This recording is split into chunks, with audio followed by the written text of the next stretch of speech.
On a un peu bonne foi pété à Seni à Olinga pour faciliter un peu le climat très apaisé. Na makambo etali machine à voter parce que le premier ministre a signé à l'objet que ba ofuta batuna sénato à 16 000. Mais ma futa ba papa na biso na to nunande. Vous cherchez où est-ce que au moniso qui ngana coopérer déjà. Mon atier botalelanga Congo température, ya maman Rosette la fleur, Nadambu. Après avoir défilé dans la cité Pola, mais cette fois-ci. Congo Température TV. Désormais, suivez-nous sur cette chaîne. Congo Température TV. Congo Température. La patronne, Rosette la fleur d'amour, chaîne à solo. Émission religieuse. Théâtre, musique, environnement. Émission sportive. Émission politique, donc nulle part ailleurs. www.congotempérature.com. Pour nous avoir information à temps réel.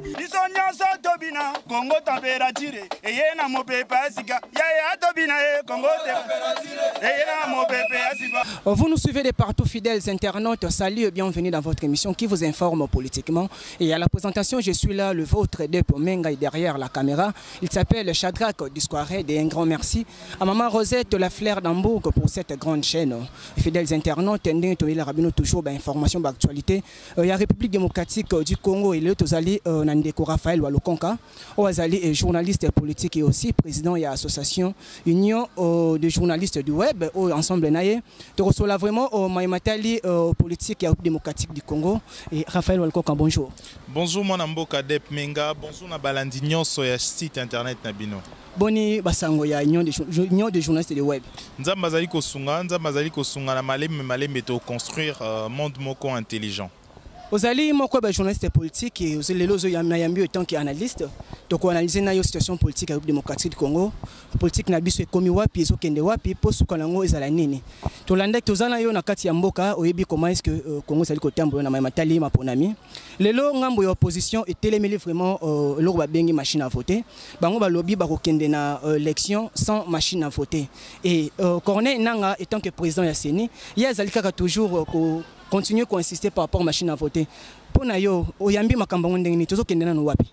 Bon, en fait, makambo ya machine à voter, nazali parmi bato ya liboso o basalaki o ba divulga qui un peu to ba publier vidéo moko banda ko la kisa la facilité de la machine de la tricherie na machine à voter parce que machine à voter ndo moni yango wana ndezara composé wana il y a une facilitation ya ko tricher na ndenge nini ezara na système moko za le roi BIOS eza le roi carte mémoire donc oroki ko stocker ba fichier to stocker makambo mususu oroki ko faciliter un peu tricherie donc oroki ko composer aussi yomoko élection ko pesa par exemple moi na mboka Dep 100 voix, Kopesa Shadrach, 70 voix, Kopesa Motomususu. Ça, les partitions, il y a ba voix sans pour autant autant là tenir compte il y a bateau au bazali ko voter. Alors que ezali mabe pour na ba pays ba jeune démocratie, ba méthode il y a ba machine à voter wana ekoki ko s'appliquer na nouté. Pourquoi? Parce que na démocratie tous en maturité et moutoirosa toujours na tendance peut-être à tricher.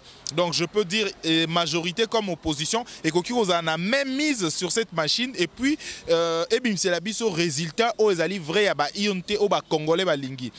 Et en plus, machine à voter ezali ko senga mbongo ebele. Vous savez, en 2006, makambo o nyos te connaître ba prolongement, ba allongement, ba nini nyos te connaître ngo, te connaîtra en côté. 2011, même cas. Pourquoi cette fois-ci le coup il y a élection ezamakasi tout simplement parce que de machine à voter ezali ko permettre également ezali ko plutôt ko senga mbongo mingi et en plus ezali ko senga makambo ya technique mingi. Alors que toyebi que l'homme congolais, il n'est pas fort plutôt en informatique. Il n'est pas fort na makambo o etali makambo o ezali intellectuel. Il faut qu'on reconnaisse l'homme congolais. Azamakasi na ngote parce que exemple moko simple ezali na ba tant to bandaki ko sala enrôlement. Ba sala ki système moko informatisé. Ezala ki difficile. Naba juste quand on a carte d'électeur na yo ils ont monté plus de 20 minutes. Mais quand c'est Seigneur bien qui bat format qui bango. Quand même après qu'on formé mais tu vois que montou ko formé il y a précipitation ici mbaraté. Précipitation ici mbaraté. En Europe tout le monde a ébi quand même minimum informatique. ayebi quand même qu'on fungo l'ordinateur, la majorité, je veux pas dire tout le monde, mais la majorité ayebi quand même qu'on fungo l'ordinateur, ayebi qu'on sale l'ordinateur, mais na biso na Congo sur 100%, moins de 50% ayebi qu'on sale la machine. C'est déjà dangereux. Et en plus, Batu O Bazali Kosala, Otali Korwana, ils sont pas vraiment assez professionnels dans l'informatique. Alors que variation et ba machine les arapé boebo ça les machines et qu'on déranger pour informatique ils ont le voiture et qu'on déranger aujourd'hui to et qu'on déranger après 2 minutes il faut ba variation sur PC boy il faut ça la ngoboy si qu'on ce qui moto wana pendant et nani période to ba nini à vote et ça les perturbations dans machine à habiter tu vois pour la nabande comme sous c'est baba qui que en cas de perturbation, tout en cas il n'y a pas de machine, vous allez à réserve de façon qui est remplacée pour ça les renforcer. Et si quand on a sali machine à réserve wana et machine wana robandala à 0, compteur à 0. Donc tu le baga facilité à tricherie perezali kaka. Il faut laisser carrément revenir na vote moko traditionnel aux qui a bulletin de vote et rozala et déranger. Pourquoi informatiser à un moment où peut-être tous les élections na délai moko bref. Non. Tout le monde a un peu bonne foi pété à Seni, à Olinga, pour faciliter un peu le climat très apaisé. Na makambo etali machine à voter parce que la machine à voter vraiment et tina ba pays musu su bazali ko boyango ba minele bango moko na Hollande basale ya su machine à voter te. Ba pays mususu ozali na Europe basala ya su ba machine à voter te. Mais comment sikoyo Seni elingi ko kangaka ka machine à voter? Je pense que même ata bato mususu pe ya majorité comme opposition bazana vraiment vraiment activité na makambo tangi machine à voter. Mais mingi tomoni na ngambo ya opposition de batemi pona yango Seni asalaki afungolaki ba porte na ye na ba expert nyonso na ba expert nyonso ba ya ko kala pays outil entreprise ozo fournir wana fournisseur ya ba machine. Et où ta Corée? La Corée, bango moko ba pekisi entreprise wana livrer les sous-soutés. Au moins que pays wana yemo alingi ko ma hauteur to complicité na kati ya makambo ya mabe comme na mboka te. Vous comprenez pas que bango moko na bango moko au ba pays au biloko zali ko uta, ceux qui ba pekisi c'est-à-dire bango moko ba attester déjà gravité et danger au ezali ko courir bateau. Moi, je pense que les a question quand il y a conscience, les a question un patriotisme pour le pays. Et ça, aujourd'hui, tu lobby après 10 ans.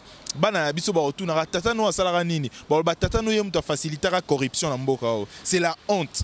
So ba tunu tata no salaka ni tata na oyo mta facilité qui tricherie na ba makambo moko boy le ka na mboka oyo qui permettre mboka na biso to vivre alternance. Je pense que c'est la honte même. On crache même sur le mémoire ya bato moko ya bongo. Ata et qui peut sous acheter. Na comment makambo c'est comme on dirait qu'elle est.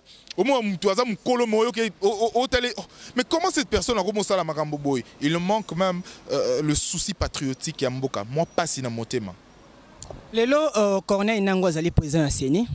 Très déterminé à cette élection de machine à voter pour Naya Lobby que non.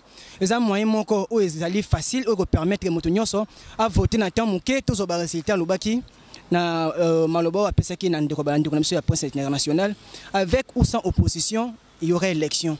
Est-ce que les aides de Fitazo lancé na bazo compter ba politicien bazali ko contester la machine à voter? Hier à un droit il y a privé il y a ko bimisa batu misusu na kati ya élection ta l'élection faut vivre basala on a majorité dans opposition dans la société civile. Il est la seule personne elle est plutôt la seule personne où a ko faciliter ko luka makam oza inclusif. Il faut éviter pe ba nini moko na landi yango te mais il faut éviter pe ba nani moko ba discours moko zali ko créer climat de pété. Dire que sans ou avec opposition dans sa élection. Mais pourquoi?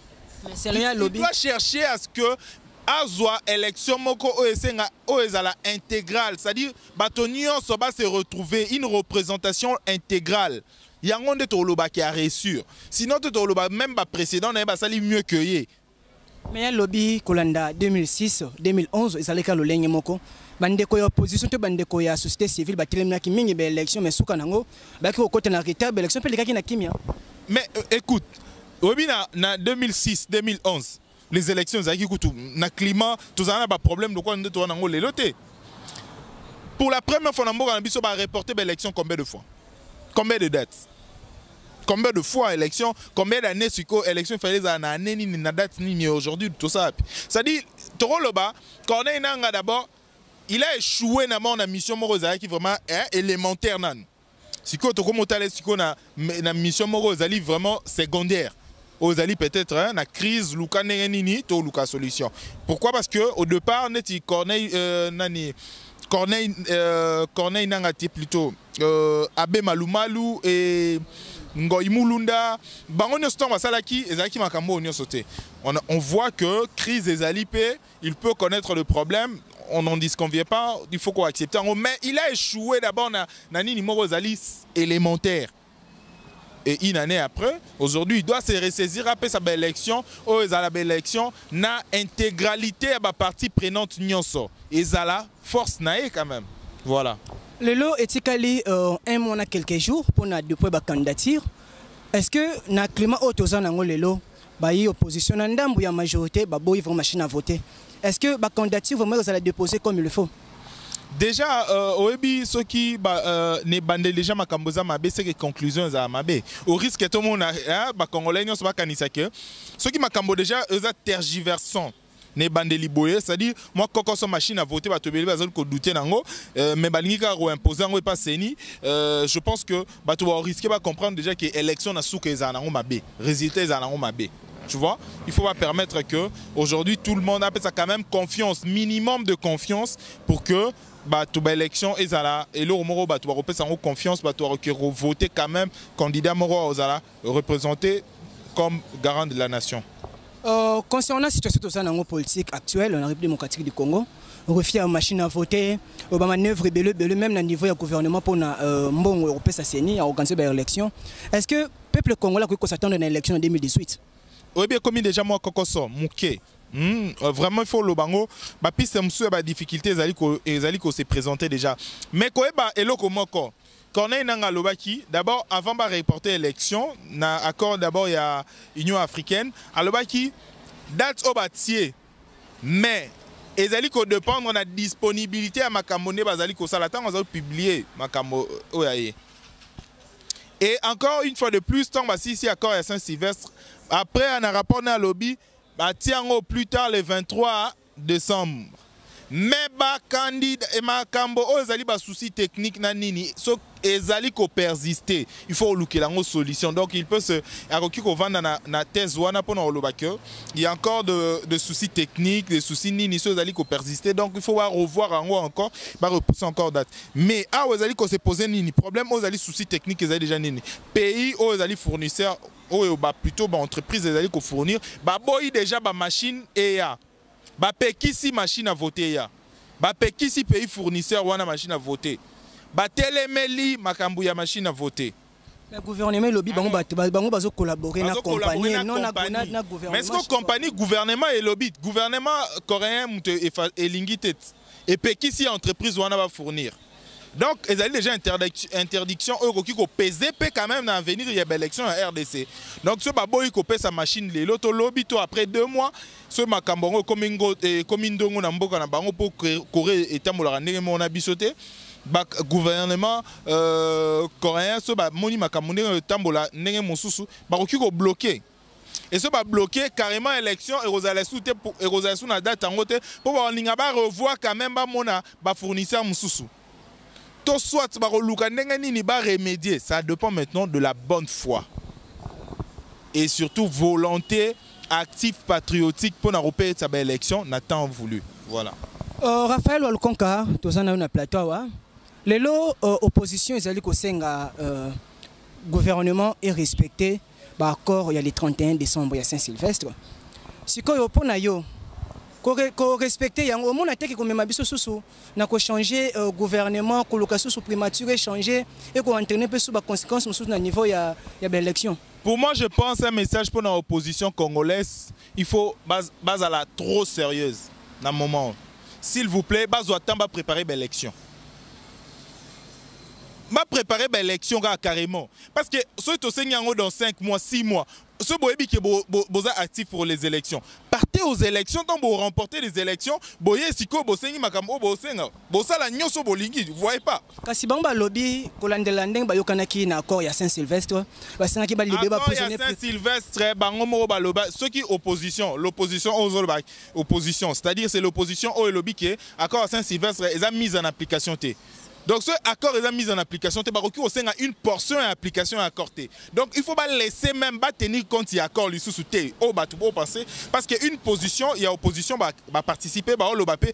Donc tout le monde a olengan koi ba misuso ba zolo bala ba lobby qui ezali quand même accord mise en application accord il y a Saint-Sylvestre ezali. Mais une branche de opposition ba zolo bakio accord yango ezali mise en application té.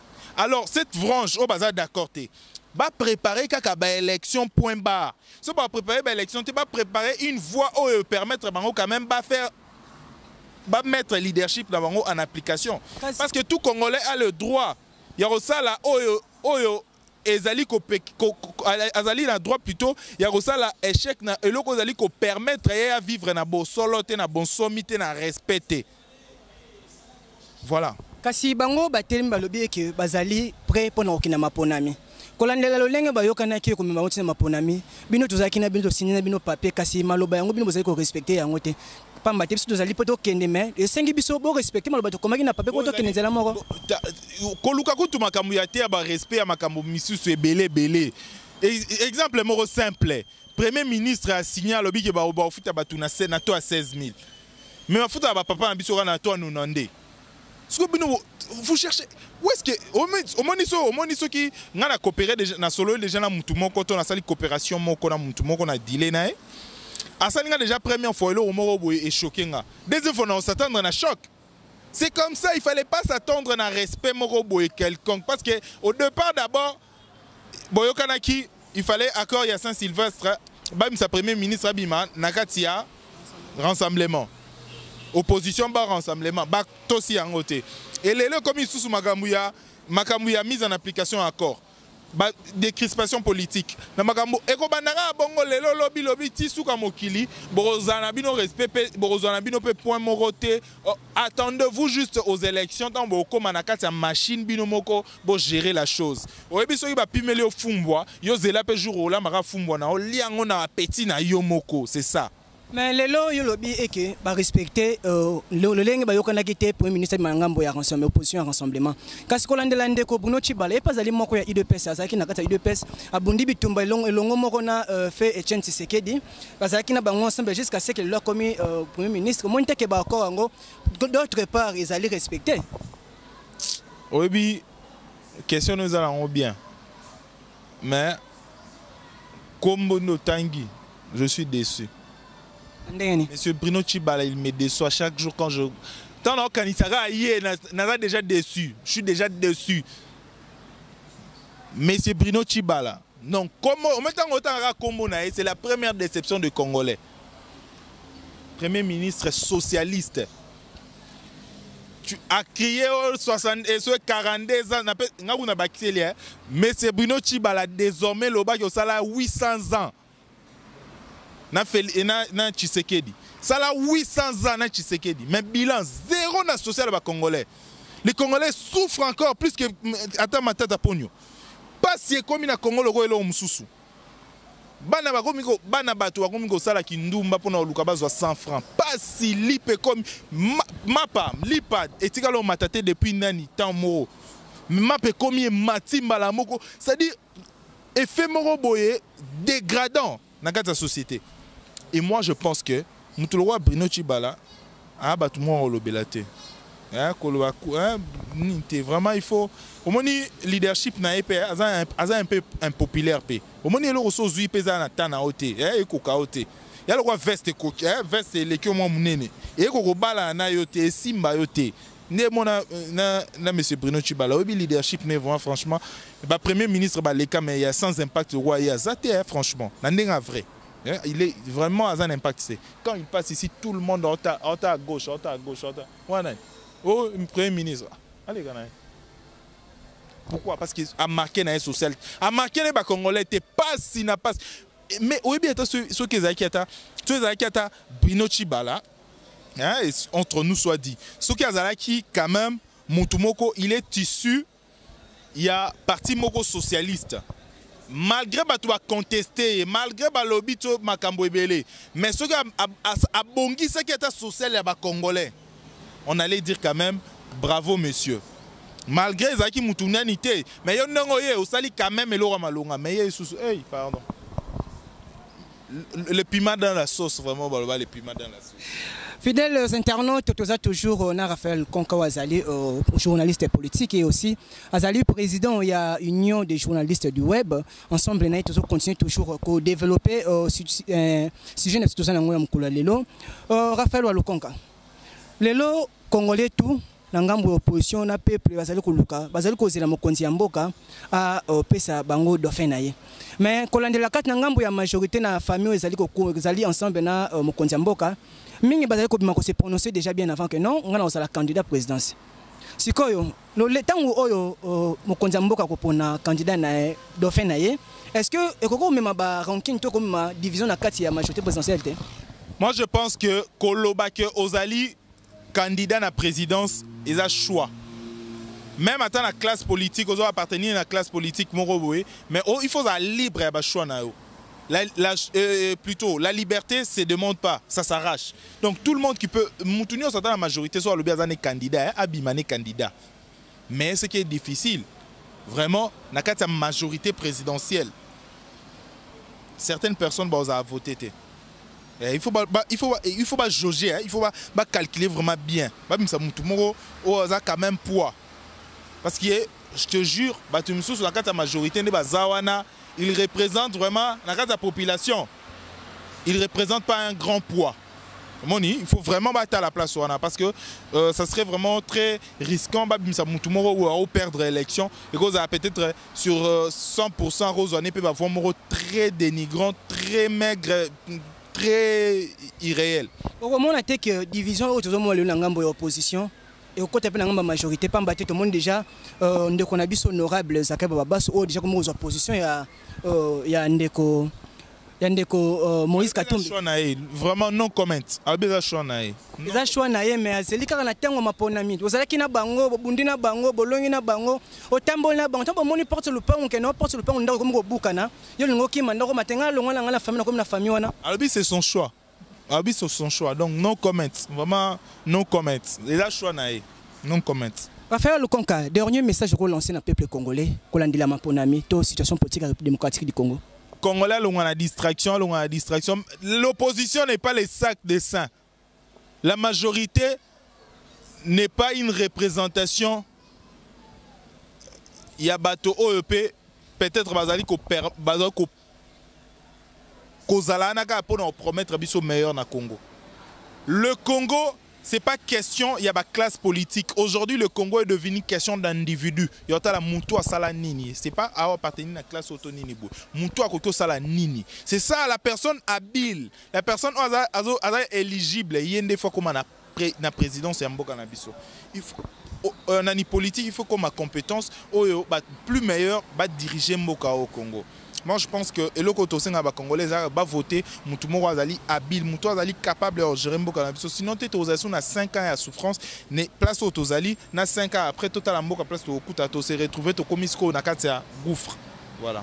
Merci beaucoup. Je vous en prie. Fidèles internautes, tozalaki na ndeko Raphaël Konka o tobetaki na vraiment masolo matali politique et République démocratique du Congo et merci beaucoup na équipe technique qui accompagné ngai durant tout au long ya mission oyo. Merci na Shadrack Discouré de tozalaki sima ya caméra na tina ete ya kozula bino vraiment ba image na lenge et longo bani. Un grand merci aussi à maman Rosette La Fleur d'Ambouk pour cette grande chaîne qui informe le monde sans frontières et ngai dep menga na zaki na présentation. Il y a émission oyo, au revoir et on se retrouve à la prochaine. Bye.